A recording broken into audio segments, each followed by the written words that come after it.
Trump's economic legacy revisited.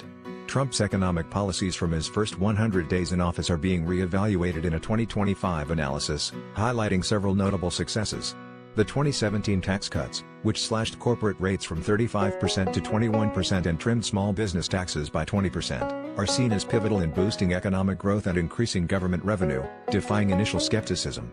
These reforms are credited with energizing the economy, leading to a more robust manufacturing sector and a strategic use of America's natural resources, thereby fueling further expansion.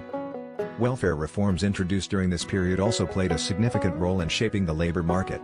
These changes required able-bodied adults to either work or engage in training to qualify for benefits, a move aimed at improving labor force participation.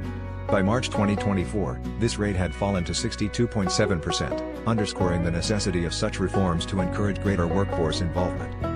Supporters of these policies argue that they laid the groundwork for a stronger, more resilient economic environment, positioning the United States for sustained growth. By focusing on reducing taxes and increasing workforce engagement, the administration sought to create conditions conducive to long-term prosperity.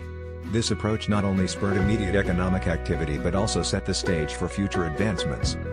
As the analysis reflects on these early decisions, it suggests that the combination of tax cuts and welfare reform was instrumental in driving economic momentum during the Trump administration.